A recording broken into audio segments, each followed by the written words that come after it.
इस कहानी की शुरुआत होती है 1918 से, जिस समय वर्ल्ड वॉर 1 चल रहा होता है। हमें टेक्सास में एक लड़की को दिखाया जाता है जिसका नाम पर्ल है। पर्ल का हस्बैंड एक सोल्जर है जिसका नाम हावर्ड है। हावर्ड इस समय जंग में गया होता है, इसीलिए पर्ल अपने मॉम डैड के साथ रहती है। पर्ल के जो डैड हैं वो पूरी तरह से पैरालाइज्ड हैं, इसका मतलब वो बिल्कुल भी हिल नहीं सकते, इसीलिए पर्ल अपने डैड का ख्याल रखती है। ये लोग जर्मनी से बिलोंग करते हैं। पर्ल की मॉम उससे कहती है कि फार्म को संभालने की जिम्मेदारी तुम्हारी है। इसके बाद हमें पर्ल को दिखाया जाता है जो कि अपनी मॉम के डिज़ाइनर कपड़े पहनकर डांस करने लगती है। दरअसल पर्ल एक डांसर बनना चाहती है, लेकिन यहाँ पर जो पर्ल की मॉम होती है उन्हें ये सब बिल्कुल भी पसंद नहीं है। पर्ल गुस्सा होकर फार्म में जाती है जहाँ पर वो फार्म के जानवरों को मारकर अपना गुस्सा उन पर निकालती है। एक दिन जब पर्ल अपने डैड को नहला रही होती है तो पर्ल उनसे कहती है कि वो एक दिन बहुत फेमस डांसर बनेगी, जिससे हमें पता लगता है कि पर्ल के सर पर डांस को लेकर कितना जुनून है। एक दिन पर्ल की मॉम उससे मेडिसिन मंगवाने के लिए शहर में भेज देती है। पर्ल दवाइयाँ लेने के बाद सिनेमा देखने जाती है। दरअसल पर्ल को सिनेमा देखना बहुत ज़्यादा पसंद है, इसीलिए पर्ल अक्सर पैसे बचाकर सिनेमा देखने जाती है। सिनेमा देखने के बाद पर्ल की मुलाकात थिएटर के प्रोजेक्शनिस्ट से होती है। प्रोजेक्शनिस्ट को पर्ल बहुत ज़्यादा खूबसूरत लगती है, इसीलिए वो उससे बातें करना शुरू कर देता है। इसी दौरान पर्ल उसे बताती है कि वो एक फेमस डांसर बनना चाहती है। प्रोजेक्शनिस्ट पर्ल से कहता है कि तुम यहाँ पर फ्री में आकर कभी भी सिनेमा देख सकती हो। इसके बाद वो पर्ल को एक नेगेटिव फ्रेम काट कर देता है और उससे कहता है कि तुम एक दिन बहुत ज़्यादा फेमस डांसर बनोगी। इसके बाद पर्ल अपनी साइकिल पर घर की तरफ जाने के लिए निकल जाती है। इसी दौरान वो नेगेटिव फ्रेम पर्ल की पॉकेट से बाहर गिर जाती है। पर्ल उस फ्रेम को ढूंढते हुए कॉर्न फील्ड में चली जाती है। उस फील्ड के अंदर एक स्केयर क्रो लटका हुआ था और अब पर्ल उस स्केयर क्रो को नीचे उतार कर उसके साथ डांस करना शुरू कर देती है। पर्ल को उस स्केयर क्रो के अंदर प्रोजेक्शनिस्ट नजर आता है जिसके साथ पर्ल इंटीमेट होने की कोशिश करती है, जिससे हमें पता लगता है कि पर्ल की दिमागी हालात बिल्कुल भी ठीक नहीं है। इसके बाद पर्ल अपने घर पर वापस आ जाती है। पर्ल को आने में बहुत ज़्यादा देर हो गई थी, इसीलिए पर्ल की मॉम उस पर गुस्सा करती है और रात को ही जब सब के सब डिनर कर रहे होते हैं तो पर्ल की मॉम पर्ल से कहती है कि मैंने जो तुम्हें पैसे दवाई लाने के लिए दिए थे उन पैसों में से 7 सेंट्स कम है। पर्ल की मॉम कहती है कि मुझे उन 7 सेंट्स का हिसाब चाहिए।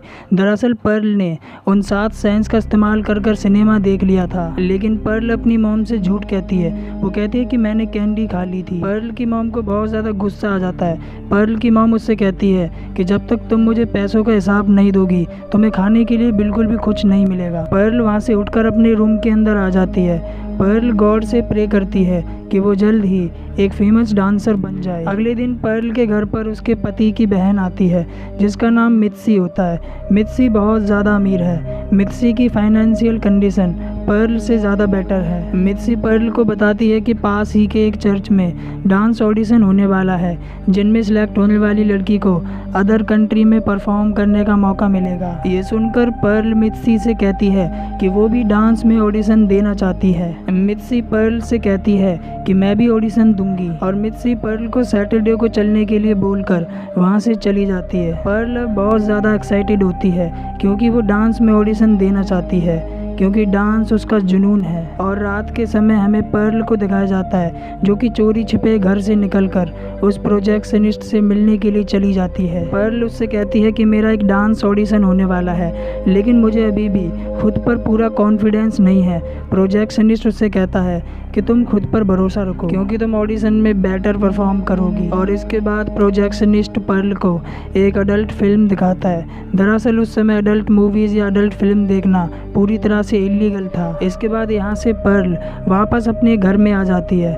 पर्ल को अपने हस्बैंड हावर्ड की बहुत ज़्यादा याद आ रही होती है। अगली सुबह हमें पर्ल को दिखाया जाता है जो कि अपने डैड को नदी के किनारे में लेकर आ जाती है। उस नदी के अंदर एक क्रोकोडाइल होता है। यहाँ पर जो पर्ल होती है उसने तय कर लिया था कि वो अपने पिता को इस लेक के अंदर फेंक देगी क्योंकि उसे लगता है कि उसके सपनों के बीच में उसके मॉम डैड आ रहे हैं। लेकिन वो ऐसा कुछ करती उससे पहले वहाँ पर उसकी मॉम आ जाती है। पर्ल की मॉम उससे कहती है कि तुम्हें अपने पिता को घर के अंदर लेकर चले जाना चाहिए। और उसी रात जब ये सब डिनर कर रहे होते हैं तो पर्ल की मॉम उसे डांस मैगजीन दिखाती है, जो कि पर्ल उनसे वो मैगजीन छिपा कर रखती थी। पर्ल की मॉम को उस पर बहुत ज़्यादा गुस्सा आता है। पर्ल की मॉम उससे कहती है कि तुम्हें ये सब छोड़ देना चाहिए और अपनी जिम्मेदारियों को समझना चाहिए। पर्ल अपनी मॉम को बता देती है कि अगले दिन उसे एक डांस ऑडिशन में जाना है। पर्ल अपनी मॉम से कहती है कि मुझे एक मौका चाहिए, अगर मैं डांस में सिलेक्ट नहीं हुई तो मैं डांस को पूरी तरह से भूल जाऊंगी। पर्ल की मॉम को उस पर बहुत ज़्यादा गुस्सा आता है।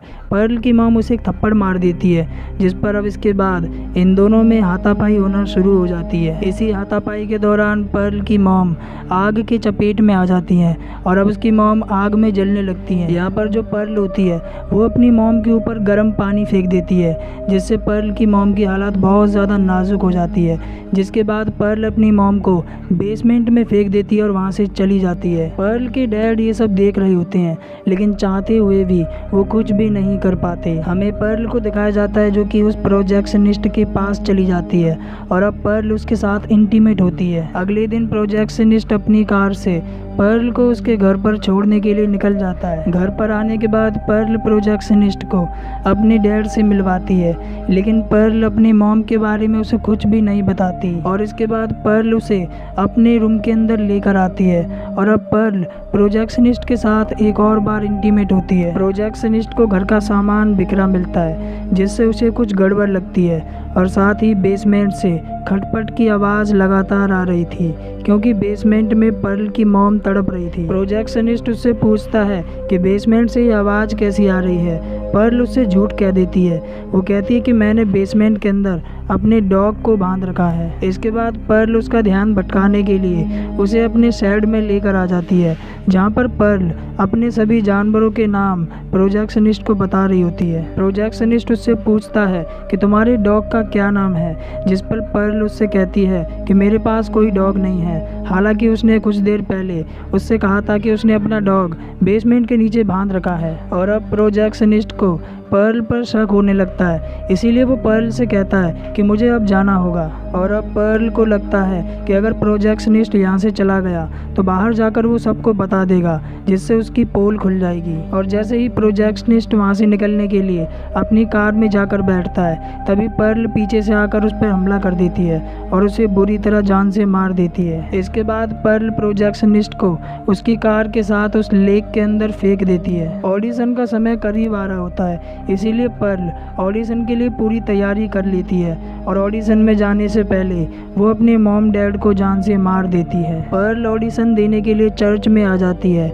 जहाँ पर और भी लड़कियाँ आई हुई थीं। वहाँ पर मित्सी पर्ल को बताती है कि ऐसा सुनने में आ रहा है कि एक ही शहर से एक लड़की को सिलेक्ट किया जा रहा है। और इसके थोड़ी देर बाद पर्ल का नंबर आ जाता है। पर्ल अपना ऑडिशन देने के लिए जाती है। जजेस को पर्ल का परफॉर्मेंस बिल्कुल भी पसंद नहीं आता, क्योंकि उन्हें किसी अमेरिकन ब्लॉन्ड लड़की की ज़रूरत थी, इसीलिए वो पर्ल को रिजेक्ट कर देते हैं। और अब पर्ल पूरी तरह से टूट जाती है।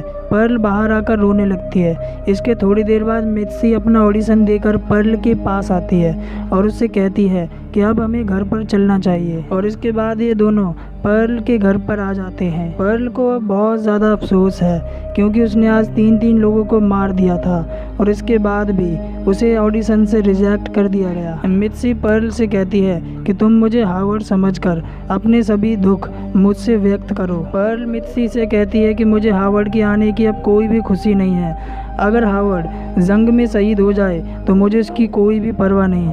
ये सुनकर मित्सी बहुत ज़्यादा हैरान हो जाती है। और अब इसके बाद पर्ल अपने सभी गुनाहों को कबूल कर लेती है कि किस तरह उसने आज 3 लोगों को मार दिया। और अब मित्सी जान जाती है कि पर्ल एक साइको है। मित्सी उससे डर जाती है, लेकिन फिर भी मित्सी उसके सामने नॉर्मल रहने की कोशिश करती है। पर्ल मित्सी से कहती है कि मुझे मालूम है कि तुम्हें ऑडिशन में सिलेक्ट कर लिया गया है, क्योंकि तुम एक अमेरिकन हो। दरअसल मित्सी ने पर्ल को अभी तक नहीं बताया था कि उसे ऑडिशन में सिलेक्ट कर लिया गया है, लेकिन अब मित्सी पर्ल के सामने ये स्वीकार कर लेती है कि उसे ऑडिशन में सिलेक्ट कर लिया गया है। और अब ये जानकर पर्ल को बहुत ज़्यादा जलन होने लगती है। मित्सी समझ जाती है कि अब यहाँ पर रुकना बिल्कुल बिल्कुल भी ठीक नहीं है, इसीलिए वो वहाँ से जाने लगती है। लेकिन तभी पर्ल एक कुल्हाड़ी लेकर उसे चेज करने लगती है और इसके बाद पर्ल उस कुल्हाड़ी से मित्सी को भी जान से मार देती है। इसके बाद हमें पर्ल को दिखाया जाता है जो कि अपने मरे हुए मॉम डैड के साथ डिनर टेबल पर बैठी होती है। दरअसल पर्ल को अब अपनी गलती का बहुत ज़्यादा अफसोस है, क्योंकि उसने अपने पागलपन के चक्कर में चार लोगों को जान से मार दिया। और इसके बाद हमें दिखाया जाता है कि पर्ल का हस्बैंड हावर्ड जंग से लौटकर घर पर आ जाता है। हावर्ड देखता है कि टेबल पर पर्ल के मॉम डैड की डेड बॉडी होती है, जिन्हें देखकर वो बहुत ज़्यादा डर जाता है। और तभी वहाँ पर पर्ल आ जाती है, जिसके चेहरे पर एक स्माइल है, जिस स्माइल के अंदर दर्द है। और इसी के साथ ये मूवी, जिसका नाम है पर्ल, ये मूवी यहाँ पर एंड हो जाती है।